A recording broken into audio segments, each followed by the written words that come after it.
দূরের মানুষের কোনো ডাকনাম থাকে না, আমারে ভুইলা যায়েন না, আজ তার মন খারাপ, আমি তার নিদারুণ অবহেলা।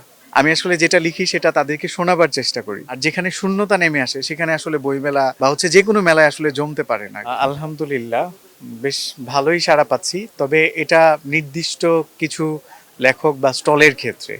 যদি সামগ্রিক বইমেলার কথা বলেন সেক্ষেত্রে আসলে কিছুটা হতাশাজনক। আর শুধুমাত্র নির্দিষ্ট ব্যক্তি বা কয়েকজনকে দিয়ে তো আর মেলা হয় না। তো এই জন্য বলা যায় যে আসলে ওই রকম আশানুরূপ কিছু হচ্ছে না আর কি। এবারে বইমেলায় আমার 4টা নতুন বই এসছে। একটা হচ্ছে দূরের মানুষের কোনো ডাকনাম থাকে না, আমারে ভুইলা যায়েন না, আজ তার মন খারাপ, এবং আমি তার নিদারুণ অবহেলা। আমার বইগুলো আমি বেশ ভালো সাড়া পাচ্ছি। জমে না ওঠার কারণ, আমরা কিন্তু অনেকেই চেয়েছিলাম যেন বইমেলাটা যদি শুরু হয় একেবারে যেন ফেব্রুয়ারি শুরু থেকেই শুরু হয়, অথবা যেহেতু মাঝখানে নানান অকেশন ছিল, নির্বাচন ছিল, যেহেতু বিলম্বকরণ হয়েই গেছে, তো মেলাটা যেন আসলে ঈদের পরে হয়। কারণ রমজান, একে তো রমজান মাস, তারাবি, মানুষের ইফতারের থাকে। তারপরে আবার ঢাকায় আসলে ঢাকার মানুষ খুব কম থাকে। আমরা যারা বহিরাগত, আমি নিজেও আসলে গ্রামে যাব। দেশের মানুষের দৃষ্টিশক্তিকে সুরক্ষিত রাখার প্রত্যয় নিয়ে এলো সেফ এলইডি লাইট। এরকম মানুষই বেশি। তো তারা আসলে 20 রোজার পর কিংবা 15 রোজার পর থেকে আসলে বাড়িমুখী হতে থাকে। তো ঢাকা শূন্য হয়। আর যেখানে শূন্যতা নেমে আসে সেখানে আসলে বইমেলা বা যে কোনো মেলায় আসলে জমতে পারে না। মনে হয় যে আমি আসলে মানুষের হৃদয়ের কাছাকাছি যে দুঃখ, যে অনুভূতি, যে সামগ্রিক কথাগুলো সেগুলো বলার চেষ্টা করি।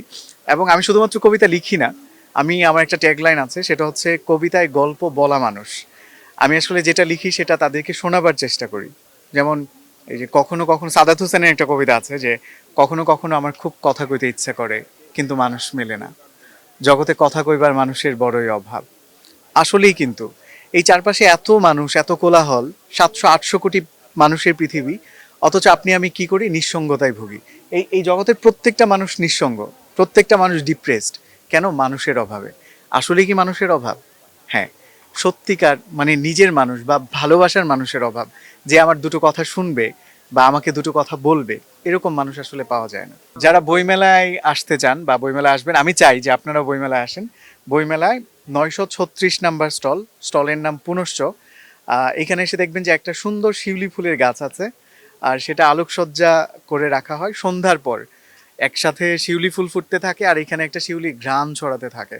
আমি চাই শিউলির ঘ্রাণের মতো আপনারা মেলায় এসে বই মেলায় বইয়ের ঘ্রাণ ছড়িয়ে দিন।